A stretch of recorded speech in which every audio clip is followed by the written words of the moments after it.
Pagi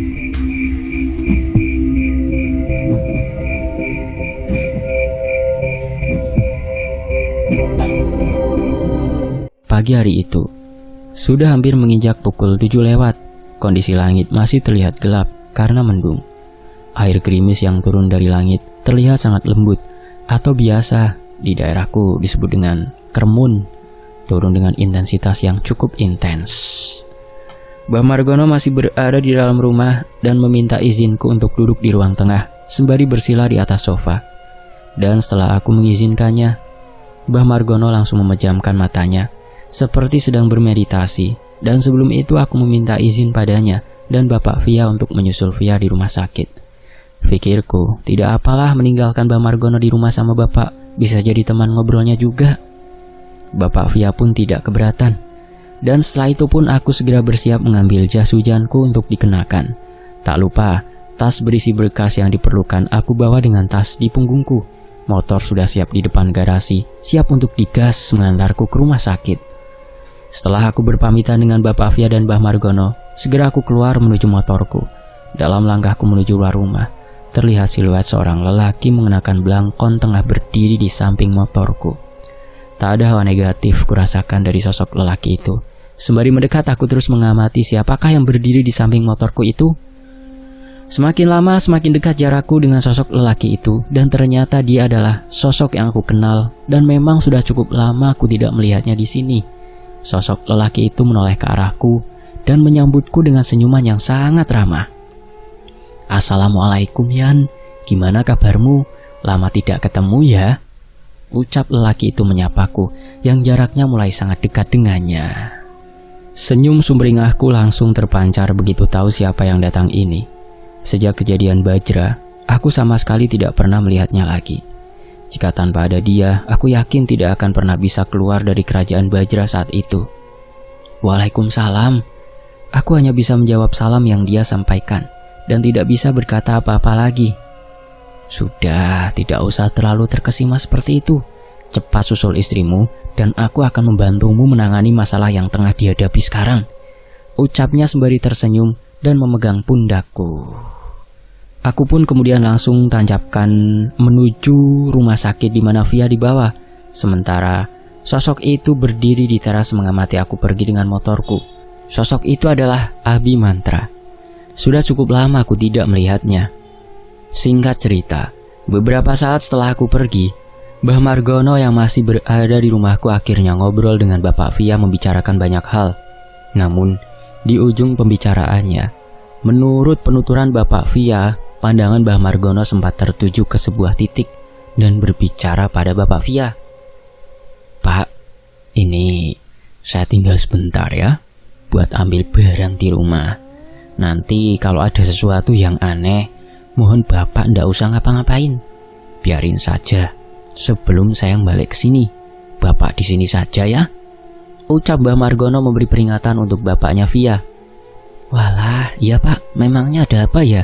Sepertinya juga aman-aman saja. Monggo kalau memang mau ada perlu, tapi nanti balik ke sini lagi kan ya," ucap Bapak Via menjawab. "Nggak apa-apa, sebentar saja kok, mau ambil barang.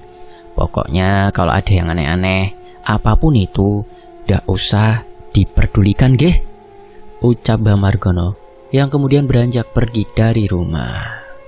Tepat setelah Mbah Margono pergi, hujan yang tadinya hanya gerimis berubah menjadi hujan yang cukup lebat. Tidak biasanya pagi hari ada hujan dengan disertai angin. Terlihat angin meniup dengan kuat di sekeliling rumah. Suara berisik dari atap rumah terdengar menandakan ada beberapa bagian rumah tertiup angin dengan kuatnya. Dari atap rumah terdengar suara barang pecah, dan setelah itu diikuti dengan langit-langit rumah yang tiba-tiba menjadi basah dan perlahan menurunkan tetesan air dari tempat itu. Pikir Bapak Via, pasti ada barang terbang terbawa angin dan menabrak genteng di atas rumah, sehingga membuatnya menjadi bocor. Namun karena hujan yang masih begitu lebat, Bapak Via pun hanya bisa mengatasinya dengan memberi tadah air di bawah tempat yang bocor itu. Saat akan mengambil barang tempat untuk tadah air di dapur, ternyata di bagian dapur juga sudah terjadi kebocoran yang cukup hebat. Hampir setengah dapur sudah dihujani dengan air yang rembes dari atap. Karena panik dan takut air akan membasahi seluruh ruangan, Bapak Via bergegas mengambil tada air yang berada di rak lemari dapur di bagian bawah. Namun naas, setelah beberapa langkah beliau melangkah, beliau terpeleset akibat air yang sudah menggenang di lantai.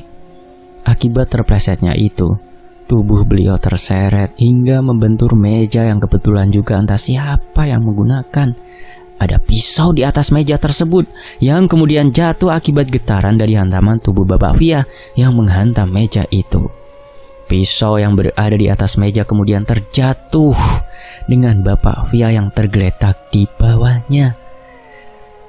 Pisau itu hampir saja mengenai tepat di punggung Bapak Via. Namun, karena beliau sempat tersadar bahwa ada barang yang akan jatuh, Bapak Via sempat menghindar, walau tetap pada akhirnya pisau itu mengenai tangan kanannya dan berhasil membuat luka sayatan yang cukup dalam. Darah yang keluar dari tangan Bapak Via langsung mengucur cukup deras.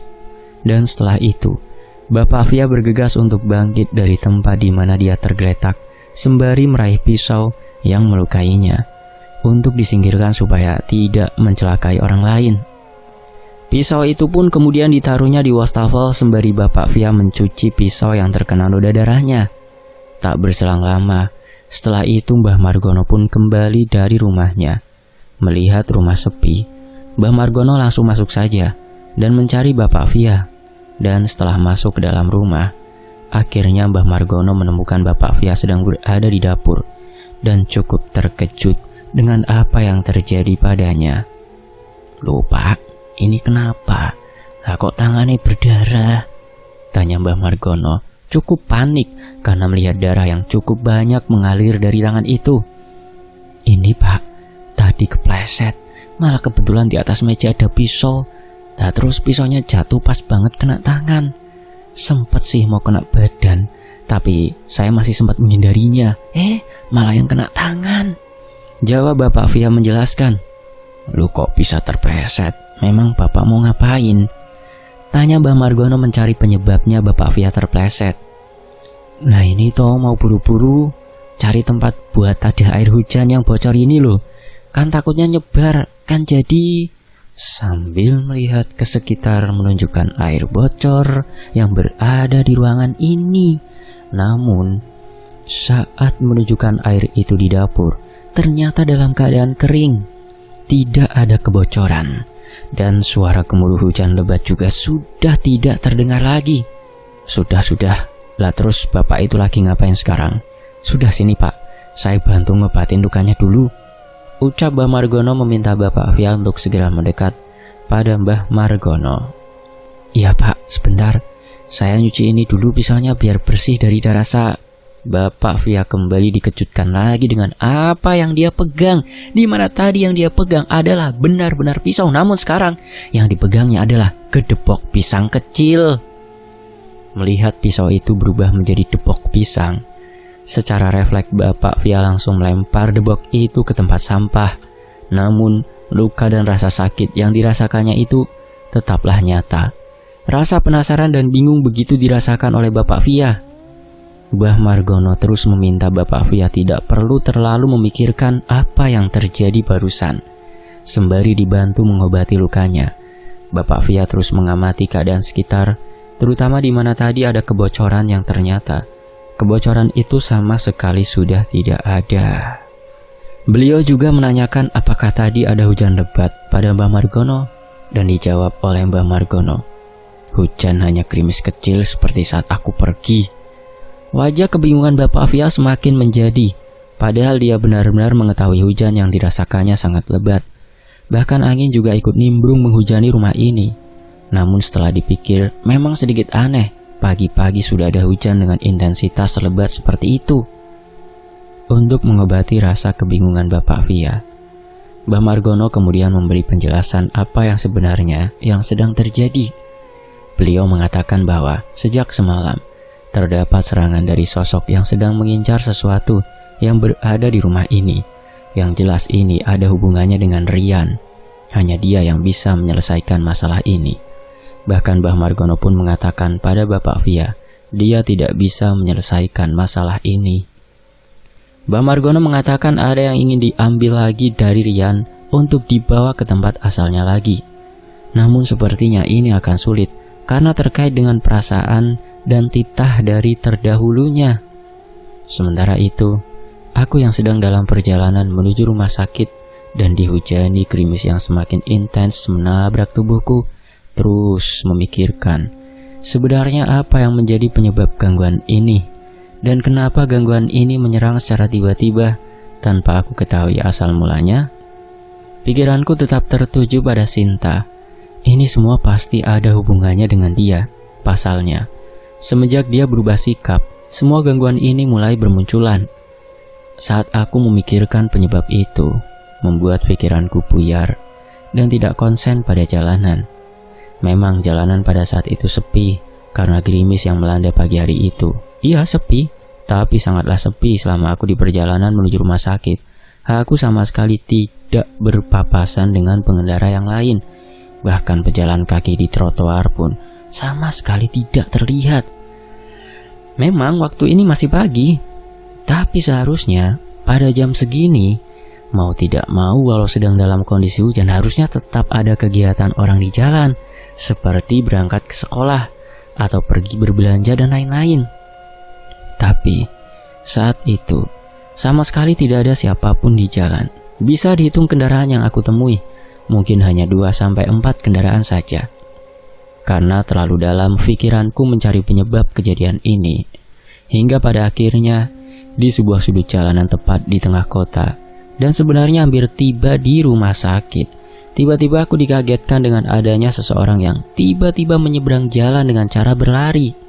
Aku yang masih asik dan terlanjur dalam dengan pikiranku, akhirnya gagal menghindari seseorang yang menyeberang dengan tiba-tiba itu. Aku merasakan stang motor bagian kananku tepat mengenai badan orang yang menyeberang itu. Kebetulan juga motor yang kubawa dalam kecepatan tinggi. Otomatis aku beserta motorku langsung terjatuh dan terseret beberapa meter hingga membuat beberapa luka di tubuhku. Bahkan jas hujan dan juga jaket yang kukenakan terkoyak termakan aspal jalanan. Sedangkan motorku pada bagian stang langsung patah dengan posisi ban juga yang sudah penyok, tidak beraturan. Aku segera bangkit dari posisi terjatuhku. Tidak aku pedulikan tubuhku yang penuh dengan luka. Bahkan saat bangkit, aku yang melihat motorku sudah remuk, tidak memperdulikannya. Aku langsung mencari orang yang tadi terserempet. Namun, saat aku berlari mencari orang tersebut, aku sama sekali tidak menemukannya. Padahal harusnya apabila seseorang tersebut benar-benar terserempet oleh motorku, dia seharusnya terpental dan masih tergeletak di jalan akibat motorku yang terlalu kencang. Namun, yang kudapatkan, tidak ada siapapun di jalanan itu, kecuali aku dan motorku yang sudah berantakan tergeletak di jalan. Dengan rasa kebingungan dan masih diguyur gerimis yang bertambah lebat, aku mencari di mana orang itu berada. Tidak mungkin orang itu terpental jauh karena hanya terserempet motorku. Aneh memang, namun setelah aku melihat ke sekitar, benar-benar tidak ada siapapun di sana. Bahkan aku baru menyadari jika tidak ada lagi gedung-gedung yang biasa aku lihat. Semua berubah menjadi pepohonan dan diselingi beberapa bangunan, namun tidak sebanyak yang seharusnya. Pohon-pohon yang ada pun berdiri terlihat sangat besar dan rimbun. Melihat sudah ada yang tidak beres dengan yang ku alami, aku bergegas menuju ke motorku yang masih tergeletak di aspal. Sialnya, aku benar-benar baru menyadari kalau motorku sudah dalam keadaan remuk di bagian depannya. Bagaimana bisa hanya karena menyerempet seseorang membuat motorku bisa menjadi remuk seperti ini? Sial, ini bagaimana aku keluar dari sini? Dalam hatiku, aku bertanya pada diri sendiri. Aku sama sekali tidak tahu sekarang berada di mana. Semua terlihat asing, pepohonan tinggi, bangunan yang belum pernah aku lihat, dan juga keadaan sepi, membuat pikiranku semakin buntu untuk mencari jalan keluar. Sambil melihat keadaan sekitar, aku putuskan untuk meninggalkan motorku dan memilih berlari kecil ke arah depan sesuai dengan arah kemana aku akan pergi tadi. Kilatan petir mulai terdengar mengikuti setiap langkahku. Sambil mencari jalan keluar dari tempat ini, namun semakin aku berjalan ke depan, semakin rimbun juga pepohonan yang mengelilingiku, sementara bangunan yang tadinya ada walau beberapa sudah mulai menghilang. "Tak, kamu di mana di saat seperti ini?" tanyaku dalam batin. Karena melihat semakin rimbunnya pepohonan yang mengelilingiku, aku putuskan untuk berhenti dan mencoba untuk merasakan apa yang sebenarnya terjadi dan sedang berada di mana aku ini sebenarnya. Saat aku sedang mencoba untuk membaca aura sekitar, tiba-tiba terdengar derap suara langkah kuda yang aku perkirakan tidak hanya satu. Aku menoleh ke arah suara itu. Pikirku, mungkin itu adalah suara delman atau dokar yang biasa berkeliling mencari penumpang. Namun saat aku menoleh ke belakang, yang aku dapati dari kejauhan, terlihat beberapa lelaki penunggang kuda dengan bertelanjang dada. Ini bukan orang dari daerahku. Tidak akan ada orang yang mau bertelanjang dada mengendarai kuda atau motor sekalipun dalam kondisi hujan gerimis seperti itu. Dalam benakku berkata demikian. Beberapa lelaki penunggang kuda itu terlihat jelas mengamati ke sekeliling, seolah mencari seseorang. Melihat hal demikian, pikiranku langsung mengatakan mereka pasti mencariku. Dan jelas ini sudah bukan berada di duniaku. Entah apa yang terjadi sebenarnya. Merasa kebingungan dengan apa yang harus aku lakukan. Hingga akhirnya saat aku mencari tempat untuk bersembunyi, aku melihat ada semak-semak yang cukup tinggi. Dan kuputuskan untuk bersembunyi di semak-semak tersebut. Tak berselang lama, beberapa lelaki penunggang kuda itu pun melintas di depan semak-semak di mana aku sedang bersembunyi. Awalnya, mereka melewatiku. Namun setelah beberapa meter, seorang lelaki penunggang kuda paling depan memberikan isyarat untuk berhenti dan setelah itu mereka melihat ke sekeliling untuk memastikan apa yang mereka cari memang tidak ada di sana. Beberapa dari mereka memutuskan untuk berbalik beberapa meter untuk memastikan keadaan. Dan sayangnya, di antaranya berhenti tepat di hadapan semak-semak di mana aku berada. Karena panik, aku mencoba untuk memperbaiki posisi supaya lebih tidak kelihatan olehnya. Karena bagaimanapun mereka menunggangi kuda dan membuat mereka menjadi lebih tinggi posisinya. Namun saat aku sedang memperbaiki posisi persembunyianku, aku malah tanpa sengaja menginjak potongan ranting yang ternyata berada di dekatku hingga menimbulkan suara dan menjadi perhatian para lelaki penunggang kuda itu. Dengan wajah garangnya, mereka menoleh ke arah semak-semak di mana aku bersembunyi. Salah satu dari mereka memberi komando untuk menggeledah semak-semak ini. Dengan rasa panik yang semakin memuncak, aku berniat untuk kabur dari semak-semak itu tanpa memperdulikan apa yang akan terjadi nantinya saat mereka mengetahui aku berada di sana. Tapi saat aku akan beranjak pergi dari semak-semak itu, tiba-tiba dari arah belakangku muncul sebuah tangan yang kemudian menahan pundakku dan menutup mulutku sembari berkata, "Shh, jangan bergerak." Dengan suara lirih memintaku untuk tidak bergerak dari semak-semak itu dan tubuhnya didekatkan kepadaku. Dengan penuh kepanikan, aku tetap mencoba untuk melepaskan diri dari tangan yang meraihku itu. Namun tangan itu semakin mendekapku dengan sangat kencang dan terus memintaku untuk tenang dan jangan bergerak. "Shh, Yan, tenang, jangan bergerak, ini aku." Sosok yang meraihku berusaha menyadarkanku bahwa aku aman bersamanya. Aku yang masih terus meronta, melepaskan diri, perlahan melirik ke arah belakang untuk memastikan siapa yang sebenarnya berada di belakangku itu. Betapa leganya aku saat melihat sosok yang mendekapku itu. Saat aku mulai menenangkan diri karena mengetahui siapa di belakangku, perlahan dia mulai melepaskan aku dan memintaku untuk tetap merunduk supaya tidak terlihat oleh para lelaki berkuda itu. "Ini sebenarnya ada di mana?" tanyaku pada Abi Mantra yang ternyata dialah yang berada di belakangku. Sekarang ini kita berada di salah satu tempat di mana nanti kamu akan memperjuangkan yang masih kamu pertahankan sekarang," ucap Abi Mantra menjelaskan keberadaan kita saat ini.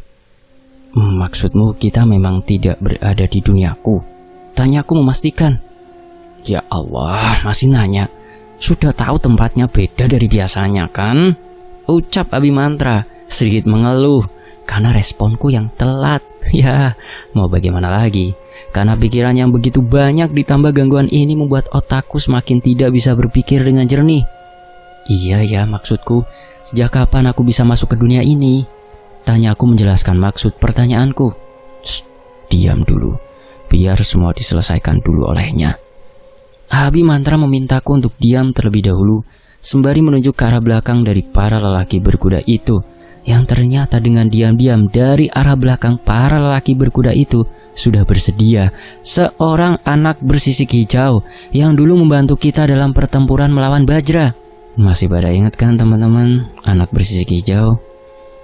Saat seorang lelaki berkuda itu mengarahkan tombak pada semak-semak di mana aku bersembunyi, anak bersisik hijau itu tanpa dikomando oleh Abi Mantra langsung menyerang salah satu lelaki berkuda yang dekat dengannya.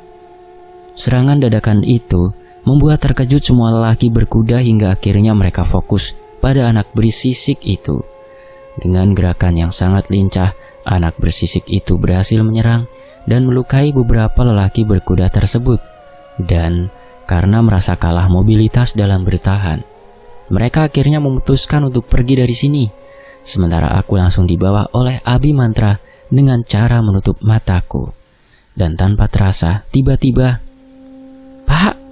Pak, cepat carikan mobil pick up juga tidak apa-apa, ini harus segera dibawa. Samar aku mendengar suara riuh di sekitarku. Itu kenapa, Bu? Kecelakaan ya? Beberapa orang menanyakan kronologi kejadian pada yang lainnya. Itu barang-barangnya dikumpulin, Mas, jangan sampai ada yang hilang. Salah seorang lelaki memberi instruksi untuk mengumpulkan barang yang sepertinya berserakan. Ayo, angkat. Itu mobilnya sudah ada. Dari kejauhan terdengar suara orang meminta untuk diangkat. Entah apa yang mereka ributkan saat itu. Mataku entah kenapa terasa berat untuk dibuka. Badan yang kucoba gerakan juga terasa berat. Beberapa bagian kurasakan perih, ditambah tetesan air hujan yang juga kurasakan jatuh pada wajahku. Beberapa tangan meraih tubuhku, dan di saat itu juga aku merasa tubuhku diangkat oleh beberapa orang. Apakah aku berhasil tertangkap oleh lelaki berkuda itu? Apakah Abi Mantra gagal membawaku ke tempat asalku? Pertanyaan itu mulai muncul dalam benakku. Ayo pelan-pelan, Mas, ditaruh pelan. Itu kepalanya diamankan dulu, jangan sampai kebentur. Salah seorang memberi instruksi untuk meletakkanku dengan pelan. Setelah aku diletakkan, aku baru merasakan bagian tidak rata di bagian belakang tubuhku, tempat yang aku kenal. Ini berada di salah satu bagian mobil yang mungkin adalah belakang mobil pick up. Iya, mungkin benar aku terjatuh tadi. Telah terjadi kecelakaan. Perlahan aku merasa cahaya putih masuk melalui sela-sela mataku. Dan perlahan juga aku bisa membuka mataku. Setelah aku berhasil membuka mataku, barulah terlihat kepalaku sedang dipangku oleh seorang mas-mas. Dia terlihat juga sambil menerima barang-barangku yang mungkin tadi jatuh berserakan. Mas, saya kenapa ya? Dengan nada lemas aku menanyakan pada lelaki yang memangkuku itu. Sudah, ayo Pak, jalan. Sudah Mas, tidak apa-apa. Tahan dulu ya, rumah sakitnya dekat kok. Sembari meminta pemilik mobil untuk jalan. Dia juga memintaku untuk tetap tenang. Masih dalam keadaan linglung, aku mencoba untuk bangkit dari posisi rebahanku yang disangga oleh mas-mas itu. Dan aku juga mencoba merasakan setiap tubuhku, kuraba semuanya, mulai dari badan, tangan, kepala hingga kaki. Satu yang aku harap, jangan sampai aku mengalami patah tulang lagi. Saat aku sedang memastikan tubuhku tidak mengalami patah tulang, mas-mas itu mengatakan untuk tetap tenang. Dan dia juga mengatakan semuanya aman. Hanya saja, aku mengalami luka pendarahan di bagian kepala, alias kepala bocor, sehingga harus segera dibawa ke rumah sakit untuk dijahit. Mendengar penuturan mas-mas itu, akhirnya aku lega. Setidaknya, nantinya aku masih bisa mengurusi administrasi via di rumah sakit.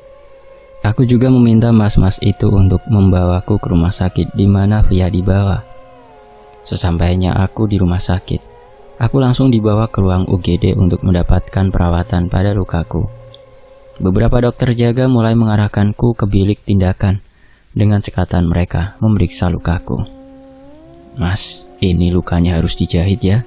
Cukup lebar luka robeknya ini, ucap salah satu dokter padaku. Sementara itu perawat yang mendampingi langsung mempersiapkan alat-alat yang dibutuhkan untuk proses tindakanku. Dan saat kepalaku sedang dijahit, aku sempat menanyakan pada dokter, apakah ada pasien bernama Via yang baru saja masuk juga? Dan dijawablah oleh dokter itu sembari melakukan tindakan padaku, bahwa pasien bernama Via ada di tempat yang sama juga, hanya beda beberapa bilik dari tempat tindakan itu. Ada mas, itu di bilik sebelah. Mas suaminya? Tanya dokter itu padaku sembari menjahit kepalaku. Iya dok, tolong cepat diberi tindakan ya dok istri saya. Sejak semalam kondisinya tidak stabil, ucapku. Iya mas, sebenarnya sudah kita tangani, tapi untuk selanjutnya harus menjalankan rawat inap. Nah, untuk itu mas perlu melengkapi data dan berkas yang dibutuhkan. Tinggal tunggu itu saja sih mas. Tadi kami tanyakan ke orang tuanya, katanya nungguin mas gitu, ucap dokter itu menjelaskan. Iya dok, setelah saya selesai diberi tindakan, akan saya urus semua yang dibutuhkan istri saya, jawabku singkat. Singkat cerita, tindakan yang diberikan dokter pada lukaku sudah selesai. Walaupun dengan keadaan yang sedikit sempoyongan, aku paksakan untuk bangun dari ranjang tindakan di sana. Walaupun sempat ditahan oleh perawat yang kebetulan sedang merapikan alat yang tadi digunakan untuk tindakanku. Aku tetap memaksa bangun karena harus segera mengurus keperluan Via. Sambil terus dijaga oleh perawat itu, aku dibantunya untuk keluar dari bilik tindakan. Terlihat di pintu ruang UGD sudah menunggu Ibu Via yang jelas dari tadi menunggu kedatanganku. Dari arah luar tempat UGD, mas-mas yang tadi menolongku dan membawaku ke rumah sakit ini bergegas menghampiriku.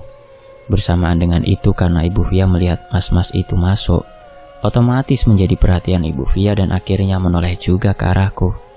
Betapa terkejutnya Ibu Via melihat kondisiku yang juga terluka dengan perban di bagian kepala. Ya Allah ya Nyan, kamu ini kenapa? Kok sampai diperban gini di bagian kepala? Dengan wajah panik, Ibu Via menanyakan keadaanku. Iya Bu, ini tadi ada sedikit insiden di jalan. Untung ada mas ini yang bantuin aku buat dibawa ke sini sekalian. Aku menunjuk mas-mas tadi yang membantuku, sembari menunjukkan kepada Ibu Via. Iya Bu, ini tadi masnya sepertinya terpleset di jalan. Sempat tidak sadar juga, makanya saya dan warga yang kebetulan berada di lokasi langsung bawa masnya ke rumah sakit ini. Terang mas-mas itu memberitahu Ibu Via. Oh alah, ya sudah mas. Matur nuwun nggih, terima kasih. Untung ada masnya.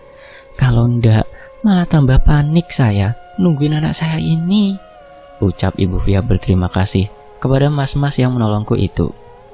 Setelah itu, mas-mas itu langsung memberikan berkas yang tadi sempat tercecer saat aku kecelakaan dan memberitahuku bahwa motorku sekarang berada di bengkel yang tidak jauh dari tempat kejadian aku terjatuh tadi. Aku pun langsung menerima berkas yang diamankan oleh mas itu, dan setelah itu langsung berpamitan. Aku pun tak lupa untuk berterima kasih lagi padanya karena telah menolongku. Setelah berkas aku terima, aku berniat untuk mengurus keperluan Via supaya bisa dipindahkan ke bangsal inap. Ibu Via yang masih memperhatikan tubuhku dan luka-lukaku kemudian mengambil berkas yang aku genggam dan mengatakan untuk aku menemani Via saja. Biar Ibu Via mengurus semuanya. Yang penting semua yang dibutuhkan sudah ada di dalam tempat itu. Sebenarnya tidak enak pada Ibu Via, tapi mau bagaimana lagi? Aku pun masih merasakan pusing di kepalaku. Dan akhirnya aku pun menyerahkan berkas itu padanya dan langsung aku pergi ke bilik di mana Via berada. Bilik yang hanya disekat oleh gorden biru itu, yang berjarak sekitar 3 bilik dari tempatku berdiri. Aku langsung berjalan menuju tempat yang ditunjukkan oleh Ibu Via, ruang UGD. Saat pagi itu terbilang cukup sepi. Mungkin jarang ada pasien di ruang UGD itu. Bagus sih menurutku, karena berarti orang yang sakit di hari itu jumlahnya sedikit. Aku terus berjalan menuju bilik yang ditunjukkan oleh Ibu Via. Perlahan aku buka tirai yang menjadi sekat antara bilik itu. Ibu Via sudah tidak terlihat di ruangan UGD karena langsung bergegas menuju tempat penyerahan berkas. Suasana di ruang UGD menurutku cukup sepi di pagi itu. Hanya suara dari alat pemantauan kesehatan pasien yang aku dengar.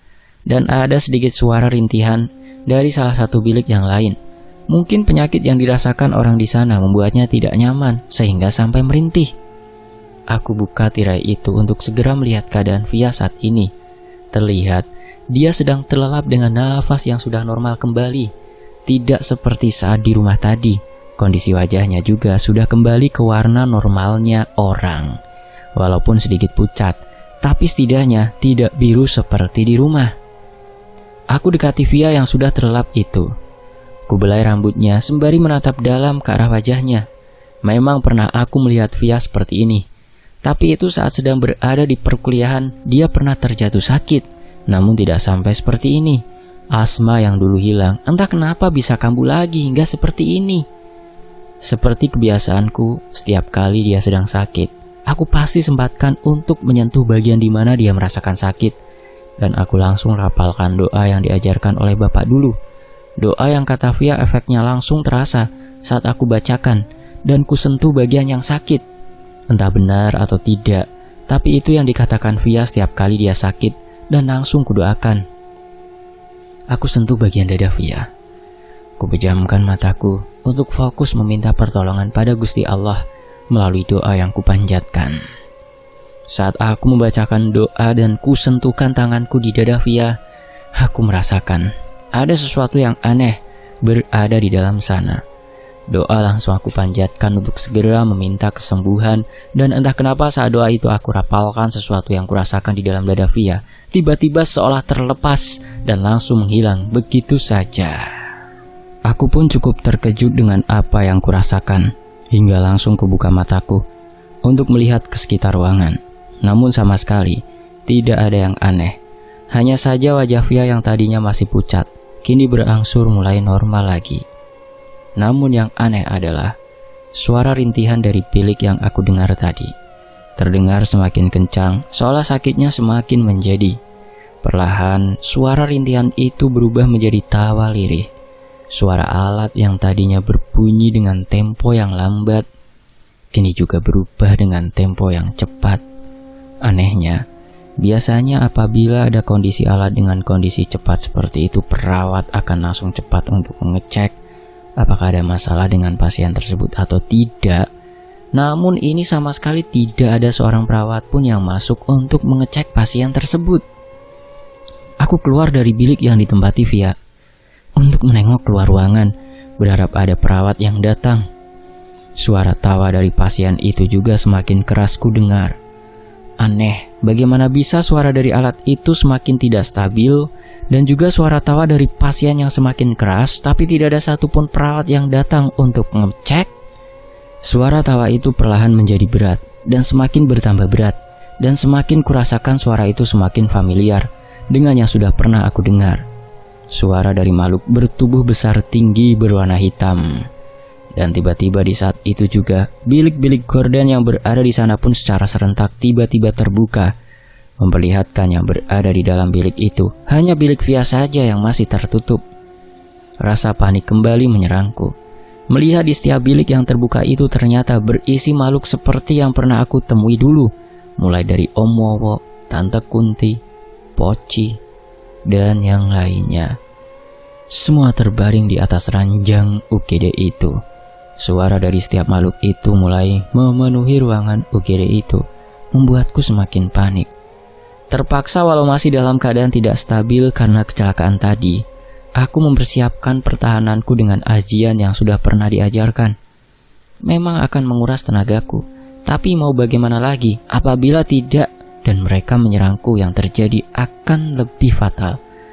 Aku berusaha untuk tetap membuat bilik yang ditempati Via untuk tetap tertutup, berharap supaya Via tetaplah aman. Aku yakin ini semua masih ada hubungannya dengan sosok lelaki itu, dan sampai sekarang ini Sinta dia sama sekali tidak muncul untuk membantuku. Satu persatu, dari sosok yang berada di sana bangkit dari ranjang yang mereka tempati, dan setelah itu pun mereka mulai berjalan mendekat ke arahku dengan suara tawa mereka masing-masing.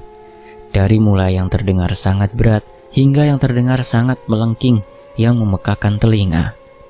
Aku pikir mereka mungkin adalah beberapa makhluk yang mungkin dulu sempat aku hadapi saat masih sering berpetualang dengan Sinta. Dan sementara sekarang Sinta sedang tidak terlihat, bisa jadi mereka ada niat untuk membalas apa yang pernah kita lakukan. Karena kondisiku yang tidak stabil, tidak mungkin untuk aku melawan mereka semua. Perlahan aku mundur dan berniat masuk ke dalam bilik di mana Via sedang terbaring. Namun saat aku akan memasuki bilik itu, tiba-tiba aku merasakan ada sebuah energi yang cukup besar berada di dalam bilik itu. Dan benar saja, setelah aku merasakan energi itu, tiba-tiba bilik yang ditempati Via tirainya juga terbuka dengan sendirinya. Dan saat aku menoleh ke arah ranjang milik Via, di sana sudah terlihat kosong. Tidak ada siapapun yang berada di atas ranjang itu.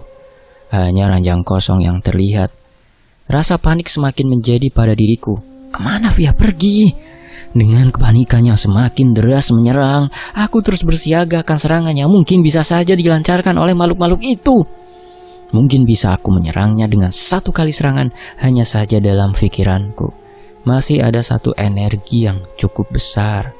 Yang kutakutkan adalah andaikan benar aku bisa mengalahkan mereka lagi dalam seranganku, tapi tubuhku pasti akan semakin lemah.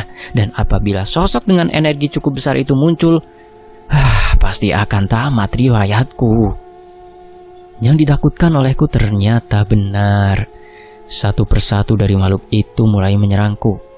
Dalam benakku terus berharap semoga Sinta datang untuk membantuku mengatasi makhluk-makhluk ini lagi. Namun setelah beberapa tangkisan, aku mencoba menghalau serangan dari mereka. Sinta sama sekali tidak kunjung datang. Saat aku sedang diserang secara bergantian oleh makhluk-makhluk ini, samar aku mendengar suara lelaki tertawa. Suara yang sama dengan sosok yang aku temui 2 kali itu. Kamu tidak ada apa-apanya jika tidak ada Sinta. Suara bisikan terdengar di telingaku. Suara lelaki yang sama. Mendengar bisikan itu, entah karena rasa gengsi atau bagaimana, spontan aku mengeluarkan serangan tenaga dalam pada makhluk-makhluk yang sedang menyerangku ini. Dalam beberapa kali serangan aku berhasil melempar mundur mereka hingga membentur tembok ruang UGD. Memang cukup kuat serangan yang kuberikan. Tampak wajah terkejut dan mulai menciut terpampang pada raut wajah mereka. Sembari bangkit setelah mendapat seranganku, mereka pun mulai mundur perlahan dari hadapanku. Mungkin yang berada di dalam pikiran mereka adalah ternyata kekuatannya cukup kuat juga untuk menyerangku. Dan karena itu perlahan mereka merunduk dan menjauh pergi. Sedangkan aku terus bersiaga. Walaupun badan mulai terasa lemas, tapi aku harus terus menjaga kesadaranku. Aku tidak mau diremehkan oleh makhluk seperti ini. Dan aku juga tidak mau diserang oleh mereka. Melihat mereka mulai mundur dari hadapanku, pikirku aku mulai aman sekarang. Namun karena terfokus dengan mereka yang berada di depanku, aku lupa dengan sosok yang belum ku ketahui lokasinya berada di mana. Sosok lelaki yang aku pastikan sama dengan yang aku temui di balkon itu. Dan benar saja, setelah mereka yang tadi kuserang itu mundur, tiba-tiba dari belakangku muncul sebuah tangan meraih pundakku sembari berkata, "Hebat, ternyata masih bisa melawan."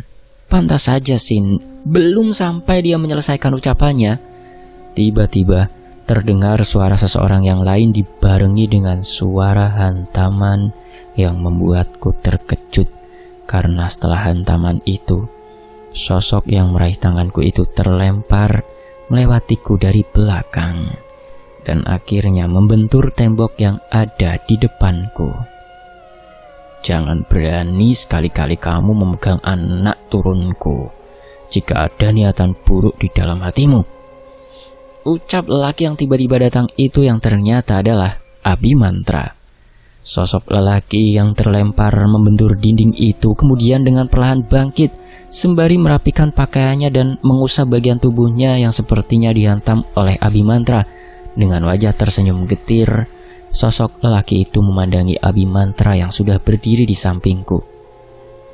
"Belum cukupkah kamu mencelakai Rian tadi dengan pasukan berkudamu?" tanya Abimantra pada lelaki itu. Aku akan terus mengganggunya perlahan, dan tidak hanya dia tapi semua orang terdekatnya termasuk istrinya jika dia tidak melepaskannya. ucap lelaki itu. Kau tidak usah ikut campur dengan apa yang sudah kami sepakati dahulu. Kamu itu pendatang bagi dia. Oleh karena itu dia menolakmu dan lebih memilih setia pada kami, ucap Abimantra membalas perkataan lelaki itu. Persetan dengan perjanjian kalian. Yang jelas aku akan terus melakukan yang sudah seharusnya aku lakukan, merebutnya kembali, kekeh lelaki itu membalas. Baiklah, jika itu yang kamu mau, berarti kamu sudah siap dengan konsekuensinya, tegas Abimantra membalasnya. Sementara aku yang semakin melemah, ditambah pusing dengan apa yang sedang mereka obrolkan. Saat aku perlahan mulai terduduk lemas, Abimantra kemudian melakukan sebuah serangan yang membuat lelaki itu kemudian pergi seketika. Setelah lelaki itu pergi, Abimantra mengangkat lenganku berusaha untuk mendudukkanku pada kursi yang berada di sebelah ranjang bilik itu. Semua kondisi sudah kembali seperti semua. Via sudah kembali terbaring di atas ranjang. Kamu yang tenang, Yan. Selama Sinta menyelesaikan urusannya, aku akan sigap menolongmu, ucap Abimantra setelah mendudukkanku di kursi. Apa? Sebenarnya apa yang sedang terjadi? Kenapa semua terjadi secara beruntun tanpa aku ketahui permasalahannya? Tanyaku pada Abimantra meminta penjelasan. Nanti akan dijelaskan oleh Sinta setelah dia selesai dengan urusannya dan tahu apa yang akan dia lakukan, jawab Abimantra sembari menepuk pundakku. Tapi tolong setidaknya berilah sedikit gambaran permasalahan yang terjadi, pintaku pada Abimantra, membocorkan permasalahannya. Namun, belum sempat Abimantra menjawab, beberapa suara langkah kaki terdengar serentak berjalan ke arah bilik di mana aku dan Via berada. Bersambung. Langkah siapa itu? Nantikan bagian berikutnya hanya di Fakta Sejarah. Terima kasih semuanya sudah menyimak di Fakta Sejarah. Terima kasih untuk Mas Rian. Terima kasih untuk Sinta. Ini Mas Rian disuruh Sinta loh buat nulis ini, dan saya alhamdulillah diizinkan untuk membacakannya. Ya, sampai di sini dulu ya. Bagian ketiga nanti saya secepatnya bacakan. Sampai jumpa di bagian ketiganya. Wassalamualaikum warahmatullahi wabarakatuh. Demikian bagian kedua, saya pamit.